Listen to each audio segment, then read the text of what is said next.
Feeding our babies is supposed to come naturally. We see images of cooing babies and smiling moms and doting grandmas and expect that to be us. We don't see all the struggle that goes into every decision that seems so high stakes at the time.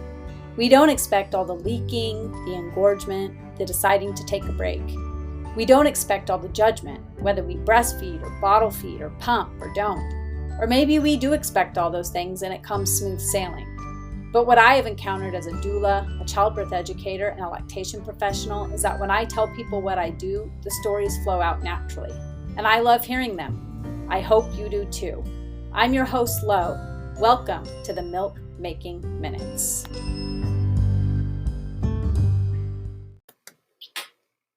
On this week's episode of the Milk Making Minutes, I get to share my interview with my dear friend Sarah, who shares her stories of learning to tune into her babies and drown out the noise around her and learn to feed her babies based on what they needed and looking at them and not looking outwardly.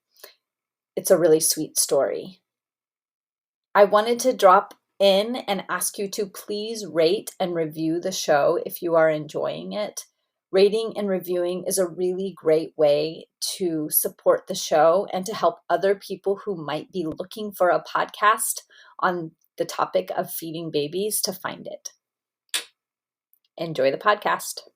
So I would love to start out by just having you introduce yourself and your family. My name is Sarah, and I am mom to Isidore and Solomon, ages 9 and 6. Mm-hmm. Great. And tell me a little bit about what your exposure was to, what your thoughts were around birth and feeding before you even were pregnant or thinking about having a family. I was definitely, I wanted to have natural childbirth. I wanted to, I wanted all the sweet, snuggly time with my kids. I wanted everything as intervention free as possible. I really wanted to enjoy and dive into this whole experience of being a parent. I mean, I waited a long time to have kids, and I was just very, very excited about it and was eager to relish every moment and every experience. I knew that things like breastfeeding could be a rocky journey, and I just wanted to give it my best effort. I knew that my mom didn't have any big issues breastfeeding my sisters and I when we were babies, so I wasn't anticipating. It's not like I knew there was like a family history of anybody having trouble with this. So, I was expecting a pretty standard experience, and I expected there to be ups and downs, but I was just really, really excited about the notion of finally becoming a parent. Yeah. And is this something that you had talked to your mother about over the years? You said you knew she had had a pretty easygoing experience. So she had spoken to you about this Yeah, over the we years it talked had about come it. up. Yeah, we talked about it when I was pregnant a little bit. And I mean, it was just part of the lore of my childhood. I mean, my father is an obstetrician and a gynecologist. And so when I was a little girl, everything that kind of came around pregnancy and birth was basically, normal dinner time conversation for us. Mm-hmm. And I mean, I have deep respect for my father as a physician. He was very open to whatever worked for different families, but definitely was a believer in less is more when it came to interventions. He was an early adopter of doing things like lowering the lights when they could in the delivery room, and just trying to make everything as comfortable and natural as possible. As much as he could. So he was very pro breastfeeding, as long as it worked for everybody. And so these tales of just hearing about, babies that didn't latch well, or hearing about, you know, I don't know. I mean, my sister and I, we were described, like my mother described us using like how we nursed. That my older sister was apparently a really champion nurser and would fall asleep nursing. And my mom liked to talk about how she would nurse until her boob was just a shriveled up little raisin. and um, Oh, and then she would say that I was quite different, that I would nurse till I was full and then I would just stop nursing and the milk would be like pouring over my out of my mouth and I'd be like, make it stop, make it stop. oh, so And nice to have those stories. yeah. And then the other thing was that my little sister is 17 years my junior. So I was around when my little sister was born Mm, and my mom nursed her. So it was all, it was just very normal. I mean, we had other family members who didn't nurse for whatever reason, and that was not, there was no disdain there. It was just mhm, um, a different choice. And mhm. yeah, it was, I have to say that my parents did a very good job in terms of normalizing breastfeeding, but also being respectful that just because it worked well in our household doesn't mean, that it's going to work for everybody or everybody's going to have the same journey with it, you know, Right. that Yeah. type of stuff. Yeah. So they did a good job. So it was very easy to talk with my mom about it. When I was pregnant with Isidore, with my first, Mhm. and yeah, it just everybody made it very easy. I mean, my father wanted to talk about it and stuff. He was at that time very recently retired. He had like just retired when I was pregnant with Isidore. Hmm. Um, and I think he asked me what my plans were. Um, and I told him, and but again, it was uh, a very sort of non-judgmental. He just wanted to know if I'd thought about it, kind of Yeah. Yeah. conversation. Right. It was Yeah. good. Yeah. That's great. How many people have their fathers asking what their plans are for feeding their babies? Right. Yeah. Well, Yeah. yeah. When your Yeah. dad is a So, country doc and an right. OBGYN, that's when it happened. Right. Right. Yeah. Yeah. So, did you have goals that you had set while you were pregnant for feeding, or did you want to just take it as it came? I was hoping I'd be able to breastfeed. I mean, that was definitely sort of part of my new mommy fantasy. Hmm. I was like fingers crossed. It just made a lot of sense to me. It just seemed convenient and you know, it just seemed like like less hassle, less expense. It just seemed like this is a very easy answer to how to feed your child if it all works out. So I was just Hmm. fingers crossed that it was going to work out.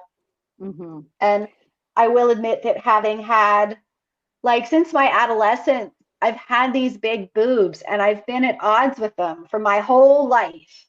And I remember thinking, like talking to my own breasts and being like, okay, y'all, this is your time to shine.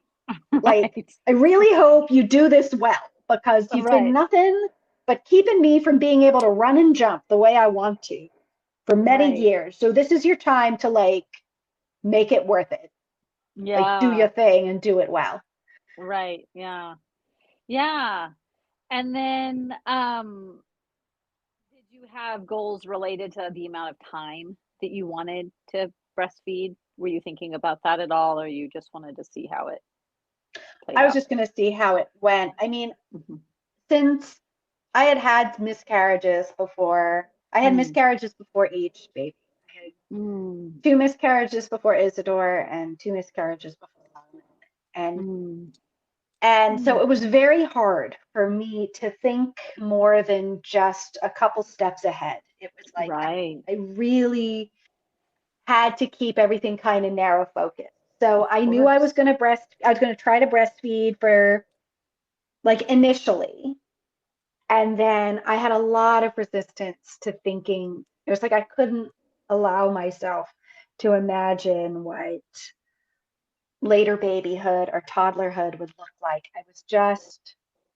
It was all I could do to like try and find some joy and anticipation of just, the immediate future. So Mm. it was that was kind of tough. So it was very one day at a time. I mean, I think that deep in my heart, I imagined nursing babies. I didn't really know Mhm. much about nursing toddlers. Mhm. So I hadn't really thought it through. Um, I think it was really a kind of play it by ear thing, partially because of, yeah, I'd really struggled with Mhm. getting too excited about next steps because Of the course you hurt from would. those miscarriages Of still, course. yeah. Yeah. Yeah. Okay, and so I'm so sorry. I don't think I've heard that before. You and I are friends, and I don't think if you've mentioned it, I don't remember Hmm. hearing it. So sorry. I'm so glad that you have two beautiful children walking Earthside now that um, have hopefully brought healing from that experience. Yeah, it was, I find it, in hindsight, I feel like I am amazed at our capacity to move through that type of loss. Hmm. That it's like this, I don't even want to call it strength because it doesn't even feel like strength. It Hmm. just feels like the only thing that will make the pain, that loss, that disappointment, just that sadness, the only thing that like helps is moving forward with your life. Hmm. That whether there are babies in the future or not, it's like that feeling of like, this is really bad right now, but things are gonna, I'm gonna I'm gonna change and I'm gonna grow, and there's gonna be goodness ahead. It's like I just felt like that momentum pulls you through. Um, Mm. yeah, because otherwise Yeah. I can't explain why on earth I Right. would have ever Yeah. kept trying to Right. have babies. Right. It Right. makes no Exactly. sense. The Right. logic is Yeah. not there. Right. Yeah. But But here you are all these years yeah, later. Yeah. yeah, and Yeah. now I mean, when I had the second miscarriage with Solomon, I remember joking about it between tears and saying, well, nobody says like second time's the charm. That's not the way to say it, Mm. you Mm. know. And yeah, and I'm just amazed at the I don't know, this kind of deep power that just pulls you through that Right. Yeah. Yeah. Well, you mentioned at the beginning that you had these hopes of low interventions, natural childbirth. So can you, this is not a birth-centered podcast. It's a baby feeding centered podcast, breastfeeding centered podcast. But we know that breastfeeding and birth um, are very intertwined. That a birth experience does have um, long lasting impacts on feeding and on whether or not breastfeeding is um, established or not, and how um, and how well established it is in the beginning, and how much a mom and a baby or the baby feeding person has to struggle. So can you just give us a grief. synopsis of your birth experiences? I don't know if you want to Sure. focus on both or one, and then what impact you think that might have had on your breastfeeding experiences. Sure. I'll give you some highlights. I had my babies. We were in New Orleans. We were in the deep South, and it's a very different environment than up north. Um, that there, epidurals are the norm. Um, Hmm. Natural childbirth is rare. Hmm. My obstetrician, she was very supportive of this idea with me that she liked, she got it. She thought it was a lovely thing, the idea of just sort of letting nature take its course as best we can. And so I went into it with all of these dreams of how um, it was going to go. And the first time when Isidore was born, I was in labor for about 18 hours. And what I have since learned is that the labor and delivery departments in places like in the South, where epidurals are very common, are staffed very differently than they are in places where natural childbirth is more common. So they don't have the nurse to patient ratios down there that they have up here. So when labor started, and they're not used to dealing with it. So when labor started to get intense, all they do is keep asking you if you want an epidural. Right. Like, are you ready yet? And yeah, and it was hard. And so the first time after whatever it was, 16, 18 hours of labor, it was 18 hours total. So somewhere around hour 14, something like that, I buckled. I mean, I was going into transition and it was hard and it hurt. And I just remember feeling like I couldn't catch my breath, like I couldn't breathe. And that feeling was really hard. And my husband was useless. He was just looking like a deer in headlights. And it was just not, it was not the experience I expected, and it was not pleasant. And finally I just said, okay, I'll just have the epidural. And I think it was really more that I just wanted support. You know, it wasn't about the pain. It was, I just needed a little coaching and a little empathy and a little something, just not to, I don't know. But I buckled. And that was the support that was being offered. Right. There was no other support being offered. There was, So I said yes, and then it was really kind of funny because, well, apparently immediately after they gave me the epidural, the first thing I did was fall asleep for an hour or so. So I have to admit, that's kind of nice. Yes. A little break after, a long labor, first labor, that was pretty good. But I had the epidural, I took a nap, and then Isidore was born. And I missed that I didn't get to push. And I was embarrassed later that I had buckled like that. Because the other mothers in my social set would, it was full on, like, I don't want to say bragging, but I felt ashamed. I felt like I would just not mention it. I would kind of skip that part if I was telling the story of Isidore being born. But I definitely had some shame around that. So I was really glad that he turned out to be a good nurser. Well, actually, I shouldn't say that. He wasn't a good nurser. He was actually he had a tongue tie. So it was extremely painful and inefficient for us both. And no one figured it out because our pediatrician wound up being a bad fit for us. We wound up changing pediatricians when he was a year old. We had additional issues with the pediatrician. They were just not paying attention. And so he had a bad tongue tie. And so breastfeeding was really painful, but I just thought this was how it was supposed to be. And we just sucked it up and dove. Yeah. And I didn't, and I think.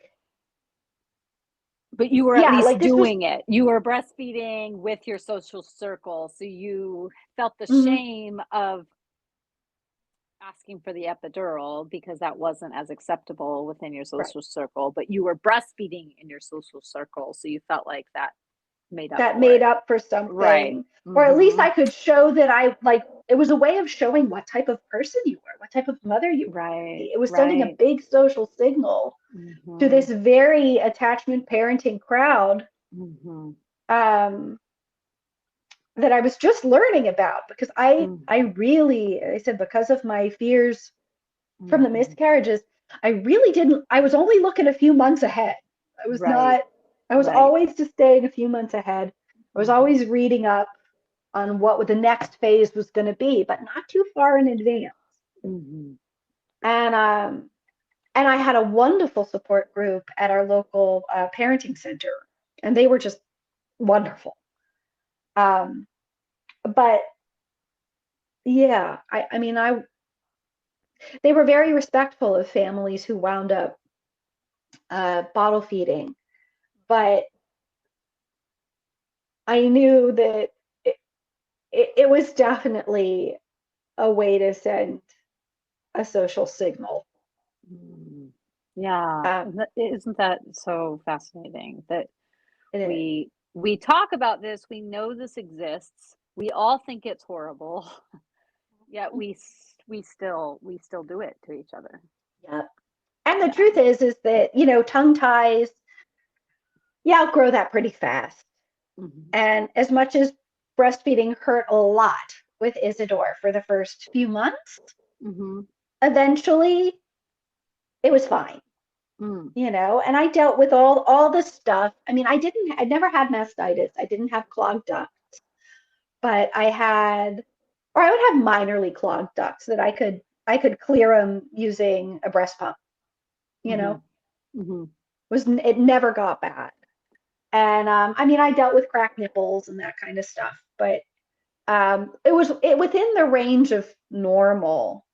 And I didn't find out how easy it could be until Solomon was born, my second Mm. kid. And I remember the pediatrician right after Solomon was born. She's looking in his mouth and figuring out, like, she's like, he's got a little bit of a tongue tie, but I think you guys are going to be okay. And I'm like, what are you talking about? She was like, well, Isidore, he must have had a horrible tongue tie when he was a baby. Mm. Because she just would look in Right. his mouth and could see it, And by even though this she only met him time, when he was one. this is the second pediatrician. You had Yeah, the awesome switched when pediatrician who Isidore I was will love and one. be grateful Mhm.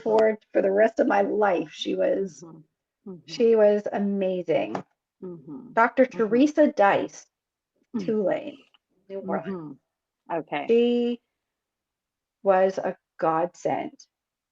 But yeah, she would always ask me about how breastfeeding was going, and we would talk about it. And Solomon was so much easier. And I think that some of that, I don't know the science about it, if after you've done this once, if it's just kind of easier because you kind of know what you're doing and your body knows what it's doing. I don't know if there's truth to that or not. But I will say that I didn't have any of those issues, cracked Mhm. nipples and clogged ducts. I didn't have any of that with Solomon. It was just breastfeeding was easy and convenient and lovely and snuggly from day one Mm. till the day he decided to stop nursing. Mm. Mhm. So what was was the birth experience with Solomon different than Okay, with okay, Isidore? this is funny. So for Solomon, I decided that's it. I'm gonna do this right this time. And Right. so I hired a doula. It's interesting that you use the word right for yourself. Yeah. I just didn't want that overwhelming feeling. I didn't want to feel Mhm. overwhelmed. I Mhm. didn't want to feel unsupported. Unsupported. I Mhm. wanted to feel like I had my team, that I had Mhm. people there who were going to be supportive and were going to be able to like help me make this as much like the way I always dreamed of. Like I just wanted to feel a little more in control, and I did not want Mm. to go through the experience feeling ignored Mhm. and misunderstood and alone. Okay, so that's what you meant when you said I'm gonna do this right. It wasn't Yeah, about yeah. the I didn't epidural. have It was feelings about about. feeling the support and not feeling the support. Yeah, I mean, I at that Yeah. point I knew my marriage was failing. I Mhm. knew that my husband was not going to suddenly turn into a different person who was going to be able to provide me the type of support I need in difficult times. Like I already knew that was happening. Mhm. So it was awkward. I mean, we were having our second child, but we already kind of knew the marriage was ending. Mhm. Um, so I decided to hire a doula, and she was wonderful. And we I went into labor at 2 in the afternoon, and I remember debating about whether or not I should go pick up Isidore from camp. And I was like, oh, I guess I shouldn't, considering that I'm in labor. My water broke. So I knew Mm. what was happening. So I sent my husband to go pick up Isidore from camp, and he brought him home, and I packed up my bag, and we took Isidore over to a friend's house where he was going to spend the night. Um, and by the time we got to the hospital, it was about 5:30, and they were like, okay, we're just wheeling you in because your water broke. And I think they ran a little test to make sure my water broke. And they're like, you're having a baby. And I called my doula, and she came on over, and we all met up there. And I ran into my OB, and she said, look, I've been here for, I forget how many hours or days straight. She's like, I'm running home to take a shower and have dinner with my husband, and then I'll be right back. She's like, you don't, you're going to be here for a little while. You don't like you don't have the baby instantly. So I'll be back in a few hours.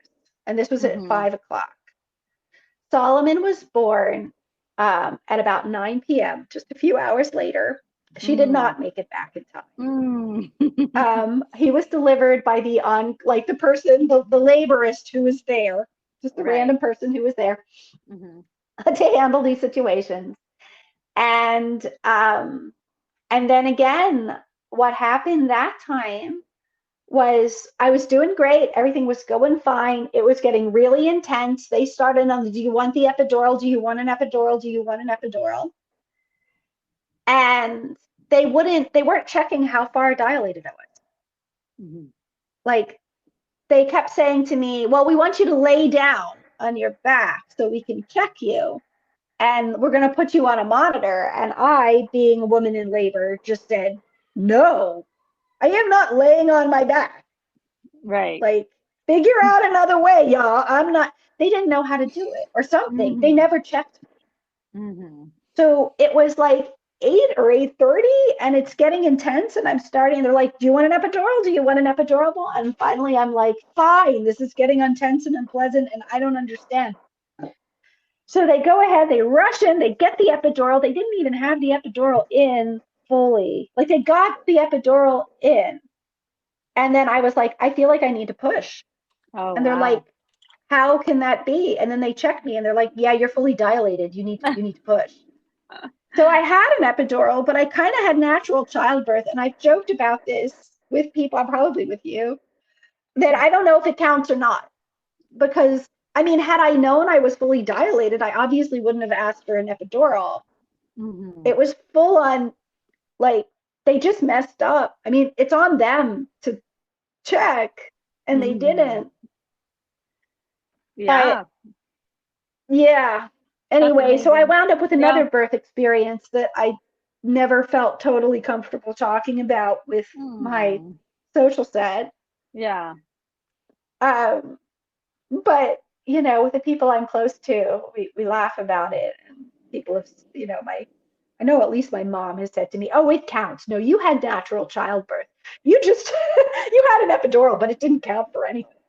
Well, the only person who has to decide if it counts or not is you. You were the one feeling all the feelings, and they are pushing a baby out of her vagina. So, right. But it was less than ideal.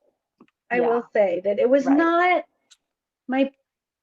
both times I gave birth, I wound up feeling a certain amount of, like, at best awkwardness, and at worst shame. Yeah. And I did take comfort that, Solomon nursed like a champ. And for both children, were you able to hold each of the babies immediately and have that immediate skin to skin contact, which we know is so important for they were great about that supply? Okay. Yeah, they were great about that. Regardless, because both babies were okay, like, they were healthy, there was no reason to rush them off. They got plopped down on my chest and nursed immediately. Very good. And we just snuggled up. I have no memory of, like, placentas and whatever. I mean, because I was just cuddling a baby. Exactly. I'm like, Yeah. y'all just do your thing and whatever. I Right. don't even care. Let me just cuddle this baby. Yeah, that's amazing. So And that part went well. were there lactation consultants in the hospital available for you? There Did were. I you remember them coming by and asking if we had any questions. And was that yeah, and I helpful? remember like getting advice on getting breast pumps and stuff. Mhm.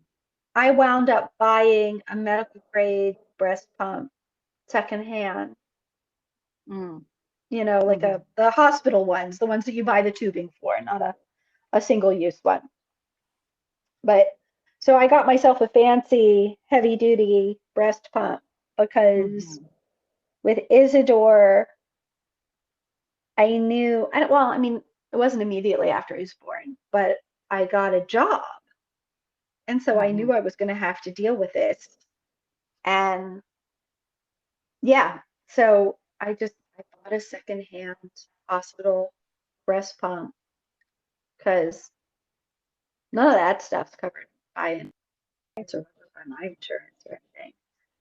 And it worked That was great. 9 years ago. I'm trying to think about the timing now. Usually, Yeah. so those pumps, people call them hospital grade pumps, but Yeah. actually it's kind of a misnomer. What they really should be called is multi-user pumps because they're the Right. safest pumps to be used by Right. multiple Because, people yeah. with a new kit. Right. Because they were the pumps that you Because would rent from the. exactly right. Their suction strength, the way that their suction and their vacuum strength and their speed works is a little bit different than the home use pumps. Mhm. And for some people it does work better for their milk supply. I did rent one with my first, um, Mhm. when I had trouble producing enough once I went back to work. But for most people, really, the home use pumps do seem to do fine. But now I can't remember the timeline of when the Affordable Care Act came out in comparison to when Isadora was born. But now Oh. insurance companies are required to provide one breast pump per child Oh, that wow. is born. Yeah, Yeah. I mean, it was so also every awkward time. on Cobra, and then, Ah, mhm.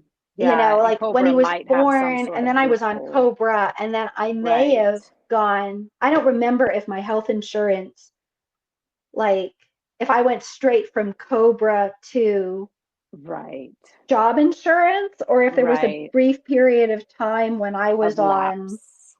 you know, whatever Right, Medicaid right. thing Yeah, was for a minute, like if I was just an unemployed, you know, exactly. mom for a minute Yeah, there. yeah. I don't remember, but I remember it was a big hassle. Oh, And I I'm just sure. thought, well, I'll buy Right. this pump, and then worst case scenario is I sell it for approximately what I spent on it. Exactly. Yeah. So, I do want to get back to your pumping experience, but I'd love to just think a little bit more about that immediate postpartum time.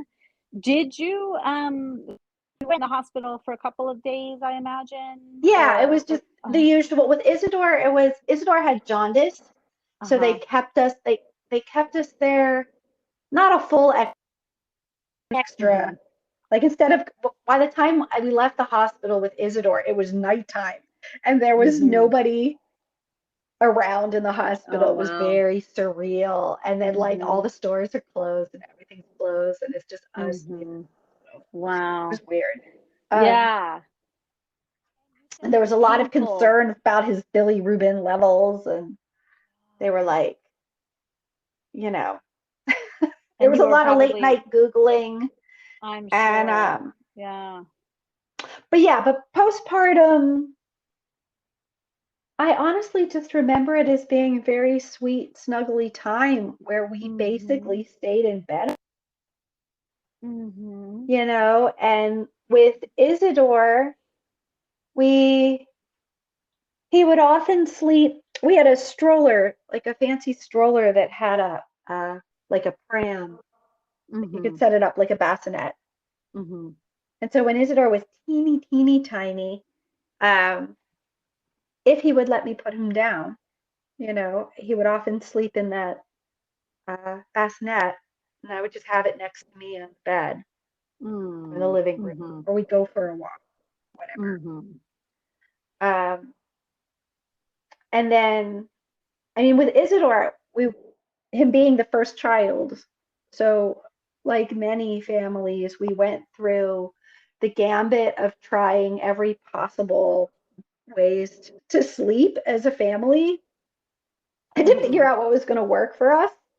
mhm, And we, any attempt to get Isidore to not sleep like directly attached to me failed.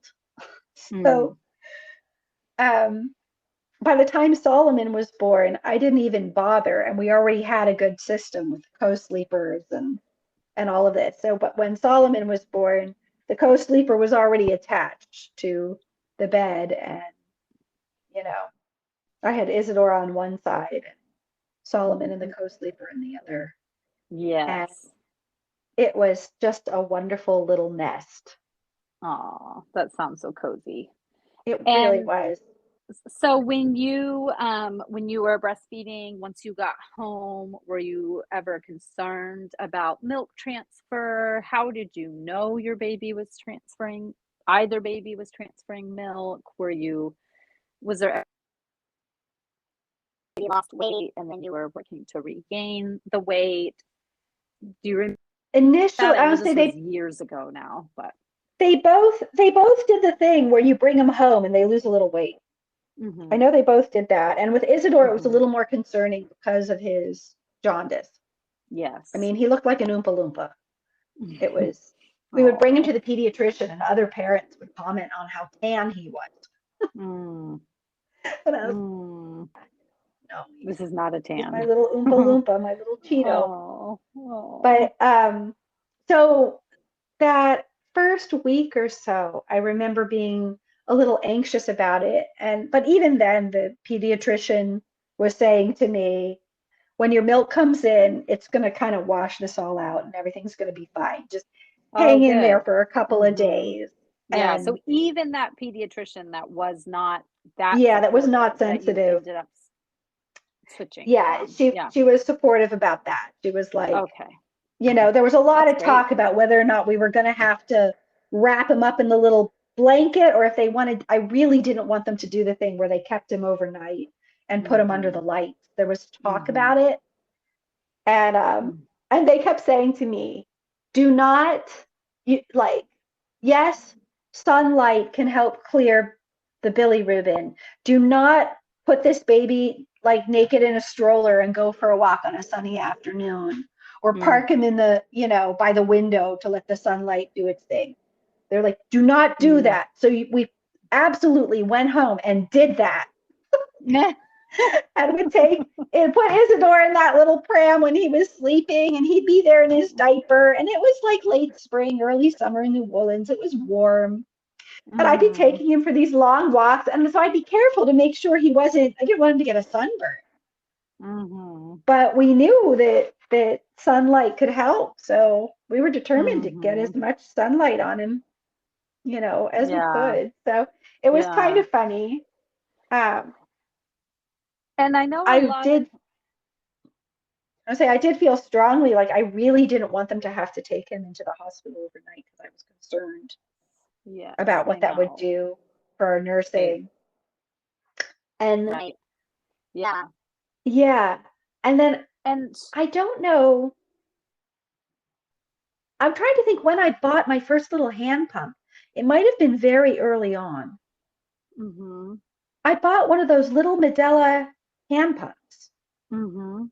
Yeah. And I tell you, I probably used that at least as often, even once I was pumping a lot, um, Mhm. because I was back working.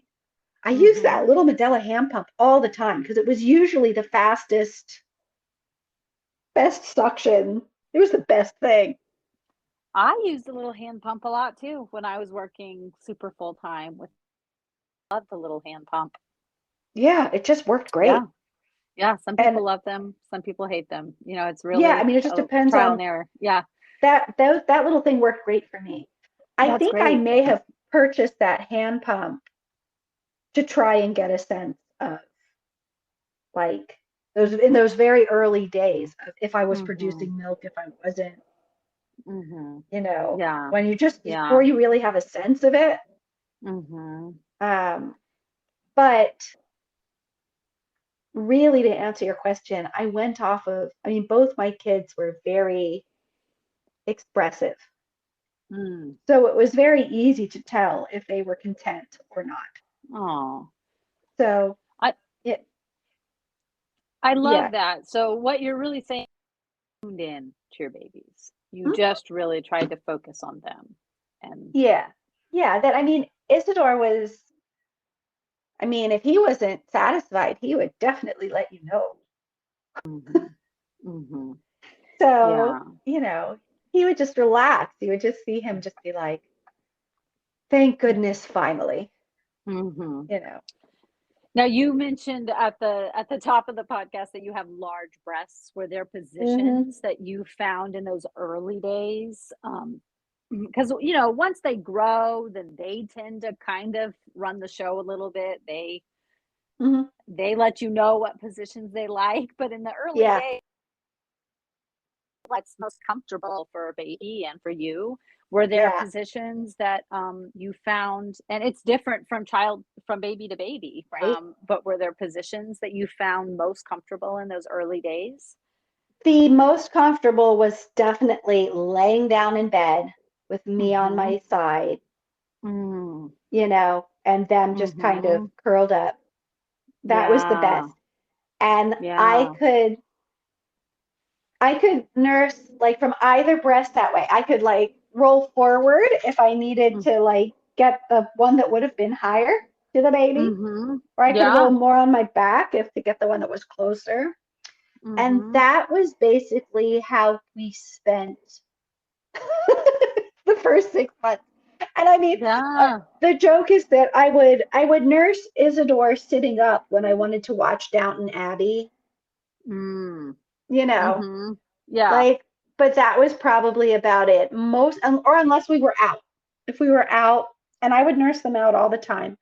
After a while, I would nurse them in the car and like less just out and about because they got to the point where they would get distracted, Mm-hmm.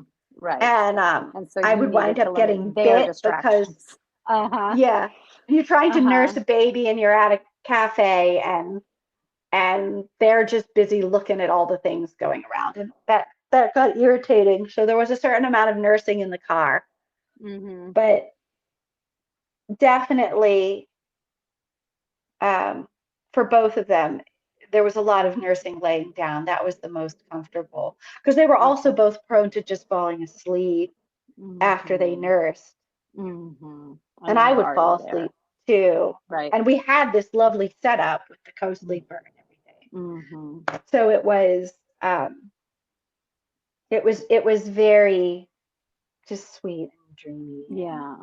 cozy Yeah. and lovely. Yeah. And do you remember how long it was that they nursed through the night? They both, well, I mean, this was one of the nice things about co-sleeping and Mhm. having a good co-sleeper and figuring this stuff out was that it really wasn't long before, I mean, I could basically nurse a baby in my sleep, Mhm. so Yeah. wake up, to some little noises, you know. Yeah. Uh, they both, would wake up once, twice a night routinely for quite some time, but Mhm. it had very little bearing on my life. Like it was Mhm. fine because it Mhm. hardly disrupted my sleep. Mhm. It wasn't like when Isidore was a little baby and we were still experimenting with what would work, that it would be like, get up, change the diaper, bring him into the living room so that I don't disturb my husband, you know, Mhm. get comfy on the sofa, nurse for 20 minutes, baby's asleep, try to put baby down, baby, Isidore wakes up. Nurse him back Right. to sleep Right. again. It's like that is exhausting. Laying in Mhm. bed and just like hearing somebody make some little noises, nursing them, um, doing a quick diaper check. Mhm. Um, it hardly disrupted my sleep at all. So it Right. just wasn't a big deal, which was Right. really lovely. Yeah, But yeah, absolutely. they neither of them were fast asleep through the night. Um, and it was just not something that had a big impact on Yeah. Yeah, I love hearing that. Now you mentioned getting a job shortly after Isidore was born. How long before you did go back into the workforce? I Isidore was born in the end of May, Mhm. and I was teaching in the end of August. Okay. So he was quite little. But when the first semester I taught, I was teaching two sections. I was just teaching two classes. And I remember I was going in on Tuesdays and Thursdays. And um, yeah, and he would, on the days that I went in, he would hang out with our neighbor who was a retired labor and delivery nurse. So that was really wonderful. Mm. Um, Mhm. and and yeah, and so I would have to pump so that he would nurse, or I would nurse him before I left. He would drink one bottle, maybe two while I was gone, and then I'd be home. So I would have to pump Mhm. once or twice while I was at the office 2 days a week. Okay. So that was pretty minimal, Okay. or And initially. was pumping, did you always produce enough for him Yeah. while you were there? Okay. Yeah. So that was Pumping was, okay. I had no problems pumping. Pumping was fine. Okay. Pumping was fast, Okay. efficient, was really, I mean, it was awkward over the course of two babies and pumping at work. I got walked in on a lot. It, Yeah. and that was way more awkward for the people walking in on me than for me. Because I I had my know. door shut with a sign that said, "Do not disturb." And they would come around delivering the mail or whatever, and they would just not Right. look. They just wouldn't look, and they'd Right. just come barging in, and there I'd be Mhm. pumping. So, Right. I, Right. you know, that was Right. not good. But I mean, I did everything I could. But that was the worst Right. part about pumping at work, was being barged in on, Mhm. you know. Did you ever pump outside of those work hours? Were you worried about supply and No, felt like I you always had needed to more than pump? enough. That I Okay. did. I would build up, like, we stored some breast milk in the freezer, and I always had more than enough. That Mhm. because I would be gone, like I might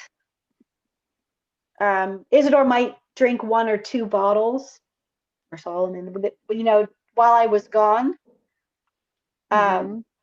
and then, but so I would always pump twice, but sometimes he would only drink one. Mhm. So we always wound up with more than enough. Okay. It was to the point where I was looking into like how I could donate it, because Okay. it was Yeah. building up stock in the freezer. Right. Right. Yeah, it's interesting to hear. It's not always the case. It's not always one to one, but when I hear people saying that they spend so much snuggly time, that they sleep with their babies, that their babies are nursing around the clock, that they're not trying to limit the amount of breastfeeding happening during the nights, Mhm. that typically less work. Now, it's not always the case. Yeah, Still doing all those things, and for yeah, whatever reason their bodies aren't responding to the pump as well as they do for their baby, so it's not always yeah. the case. My um, boobs earned their, you know. they finally earned their keep. I still have relationship issues with my breasts, Hmm. but Hmm. I am very grateful that they did work as, hoped when it came to Yeah. nursing. Yeah. Yeah. And I'm quite sure that having bigger, kind of, big saggy breasts, it definitely made like the nursing in bed, you know, they could stretch and reach places that I'm sure I had more the body that I'd always dreamed of having. Mm, right. Yeah. So then as we think about, you went to work, you pumped milk. Did you work more than 2 days once Solomon Yeah. was a baby? And was So that yeah, for different? yes and no. For Isidore, it was a very limited, I had a very limited schedule when he was tiny because I was only teaching 2 classes. And then by the time I was teaching more than that, I was teaching, and then I just switched to teaching 3, and I was on a Monday, Friday schedule instead of a Tuesday, Thursday schedule. Um, he was already an older baby and was eating solids and stuff. And so Hmm. it was just, I was still doing the exact same thing. I would still pump at just to kind of keep my supply up and keep that rhythm going. Um, Hmm. but it was never a stress. And then with Solomon was born in June, and I had to be at work at the end of August to teaching 4 classes. I think they kept me, I was still teaching 3 when he was tiny. But again, Hmm. at that point, we already had sort of a routine about this sort of Monday, Wednesday, Friday. Um, Either my neighbor or one of my dear friends would come over and spend that time with Solomon, and we would have uh, bottles ready, and they both took to the bottles. I remember that was a little bit of a concern. It was a relief to me when we did like a practice round that the Hmm. babies, like Isidore and Solomon, would never take a bottle from me. I have never bottle fed either of my children. Hmm. They were like, no, we don't. Right. Right. But they Why would you totally give us this would. thing?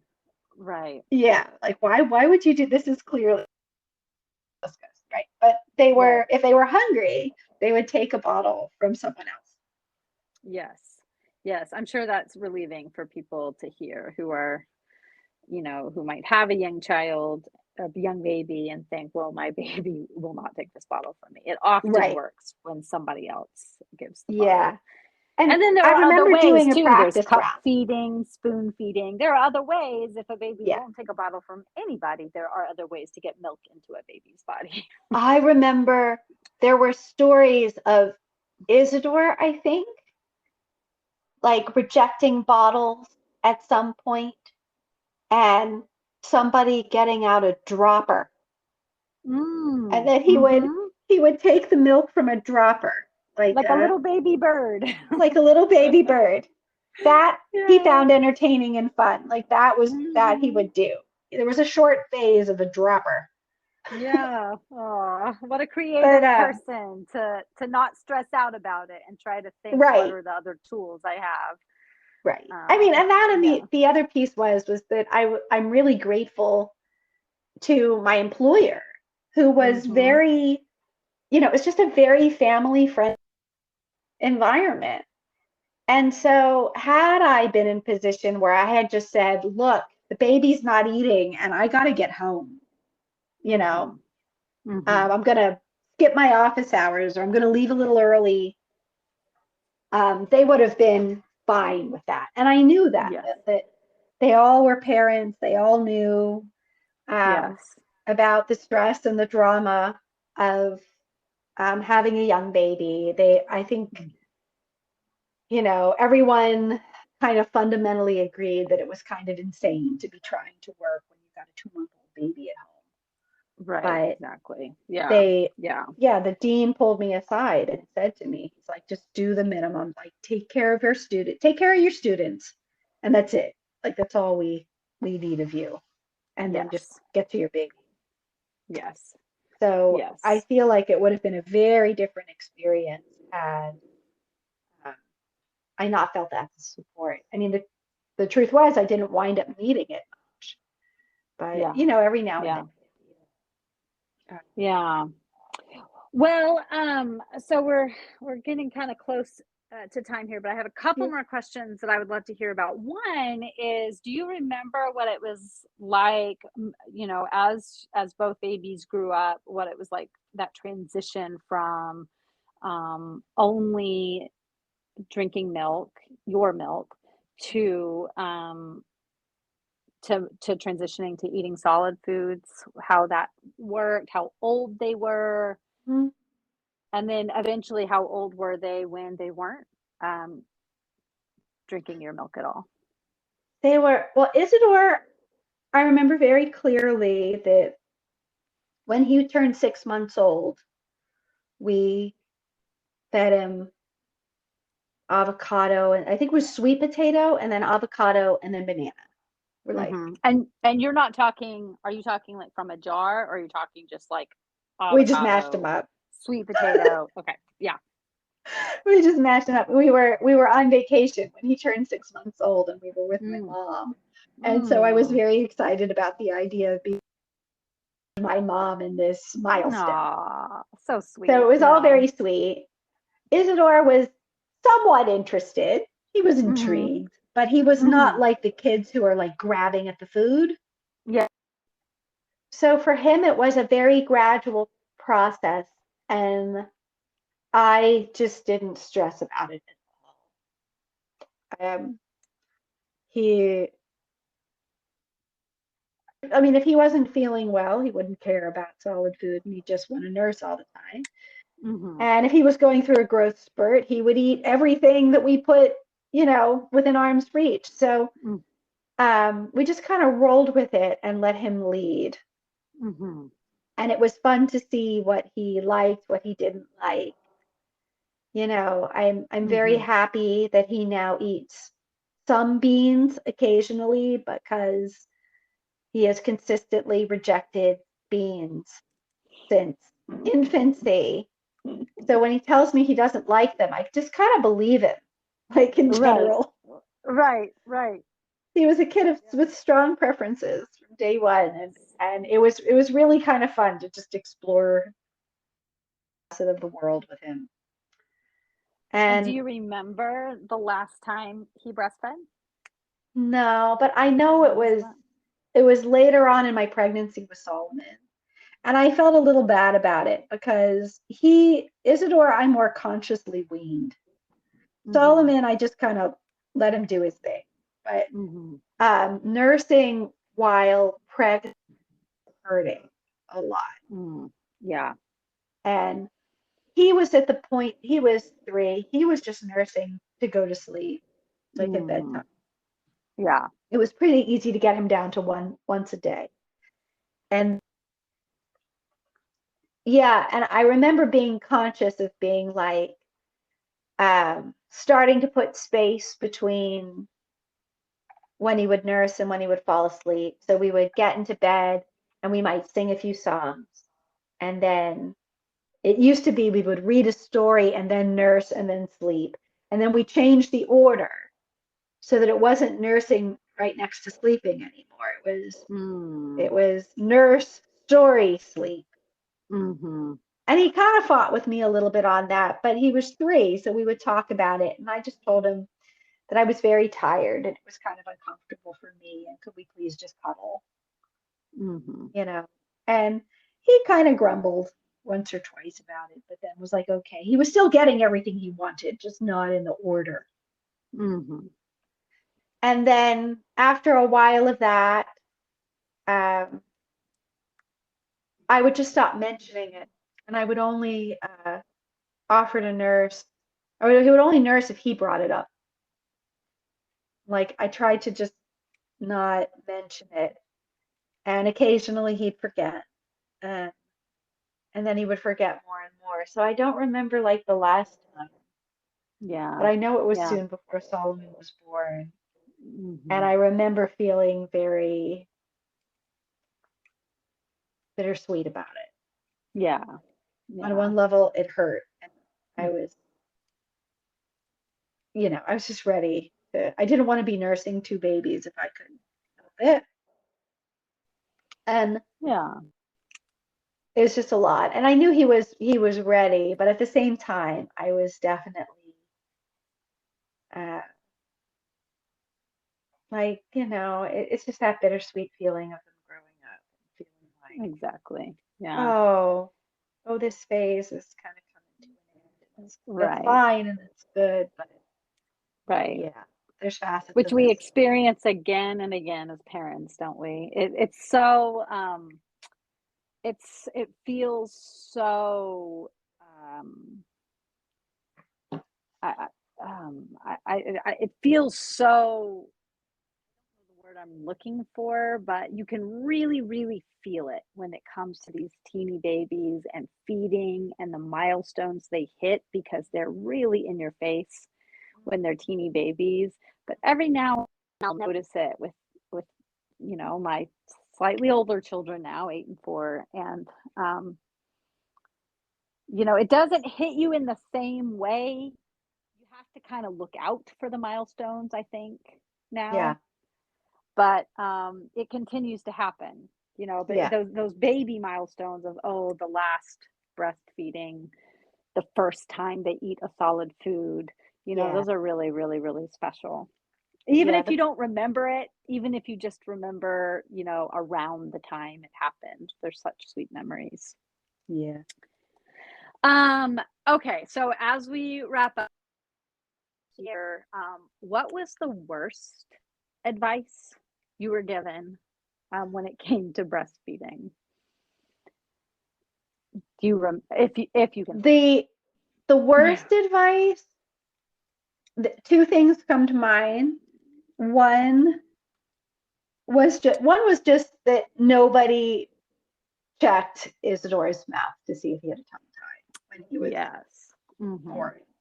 That was Right. just bad. Like somebody Right. should have checked. I shouldn't have been expected to, raise a ruckus. How on earth would I know? Right. Exactly. That was something. But in terms of like bad advice, people told me probably would have to do with like nursing covers Mm. and Mhm. different people's expectations as to how much you should cover up your body when nursing a baby in different situations. Yeah, that's a good one. That yeah, I mean, I went out and bought one of those heavy nursing covers, Mhm. thinking that this was something I should have and something I should do in the summer in Mhm. Louisiana. Right. And I can tell you that that thing I probably tried to use it once, and you know, Isidore was like, "You've got to be kidding me if you think you're good." I just remember Yeah. him kicking those things off, and I just grabbed one of the many muslin blankets that we always had Mm. around Mhm. because babies in the summer in the heat, and Mhm. you still want to swaddle them, but you need something super duper lightweight. And I learned very quickly that if I was at a coffee shop or if I was somewhere where I thought I might make other people uncomfortable and I felt like I wanted to, not flash my breast at them. Like if I felt like if I was in one of those moods where Yeah, I felt like making them comfortable, then I would just take the muslin blanket and drape it over me while I positioned the baby, and then exactly. Yeah. and it was Yeah. fine. Yeah. And then other times I would just be a little more confrontational, and I just wouldn't use a cover at all, and I would just make them look aghast when I took out my breast. Right. Yeah. And there was a certain Yeah. amount of power in that too, but Yeah. Yeah. definitely, yeah, there were some mixed messages about how you nurse in public and what's socially acceptable and what's not, and how to navigate that I definitely Mhm. got a lot of conflicting information that was really confusing Yeah. as a new parent. Yeah. Right. Yeah. That's a really good one. Yeah. What was the best advice you were given as we close out? My favorite my favorite stuff which kind of goes a lot along with a lot of my favorite parenting advice that I've received. Uh, I mean, on a practical standpoint, using a pump to suck out like a clogged duct worked really well for me. And I'm really glad that somebody told me to try that. Mm-hmm. So just from a practical standpoint, that was just some practical advice that worked. But from a deeper place, there was a parenting expert that I worked with through the parenting center in New Orleans. And I remember her telling me very early on that there was, what is it? It's eating, sleeping, and like toilets, like all the bathroom stuff. These are three things that you can do everything or you can do nothing, and the results are generally the same. Hmm. So figure out what works for you and don't just figure out what works for you in a very sort of judgment-free way. And that's going to be great. Because ultimately, either, the system on its own or, with some help, you're going to figure out how to feed the baby. And the important thing is the baby gets fed. And much like the sleeping, it's like they're going to sleep through the night before they leave for college. Or at least by then, it's going to be their problem and not yours. Right. Right. And I found it really, really comforting to think about that whenever I was starting to stress over whatever the thing was. The baby won't sleep, it's the baby eating enough, whatever it is. To be like, we're all doing okay.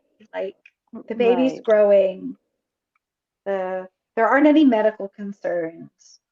We're within range. So at this point, it's all about what just works for us and just letting both the baby and me figure it out, get to know each other and see what works for us as a little unit and as a family, what works for us. And quiet the noise around you. Quiet the noise around you about what anybody else is telling you you should be doing or should Right. not be doing. Yeah, And just exactly. tune into your little family and decide, what do we need to be doing? Yeah. I mean, and I still struggle with it occasionally. I still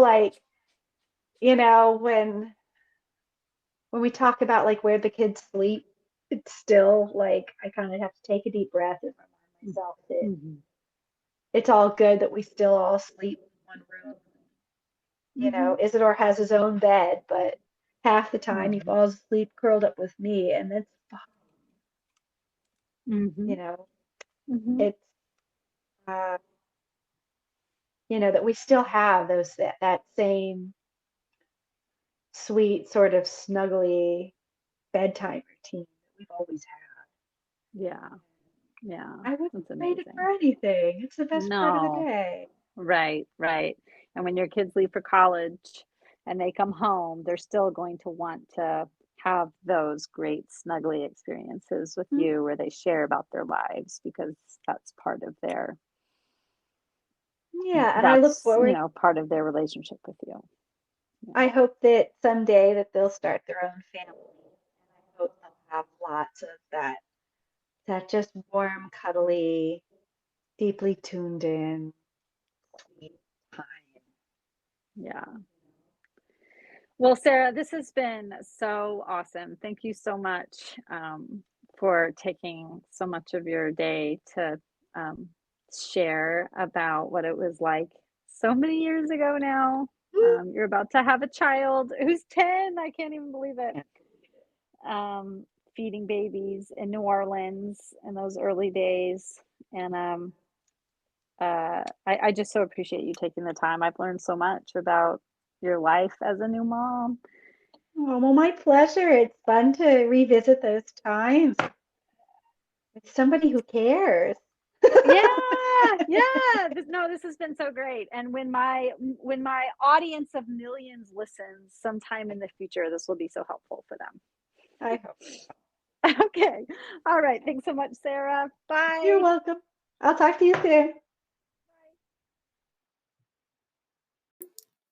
I started the Milk Making Minutes because I'm passionate about supporting breastfeeding people. But more importantly, I knew that hearing real people tell real stories would benefit both the storytellers and the listeners.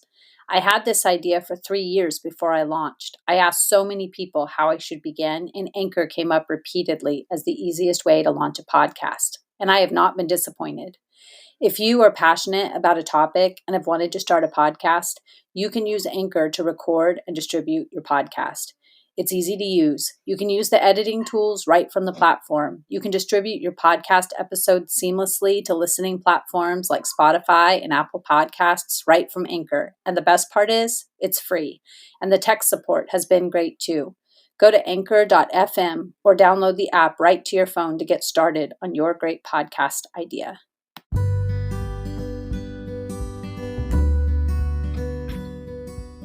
Thank you so much for listening to the Milk Making Minutes. I hope you found connection and feel supported wherever you are in your baby feeding journey. The views expressed in each interview are deeply personal and sacred, and I'm so grateful to each person who was generous enough to share their story. It is also true that those views are solely theirs and do not necessarily reflect my opinion or advice as a lactation supporter, and this podcast does not qualify as medical advice. If you are struggling to feed your baby, please seek out the support of a local IBCLC.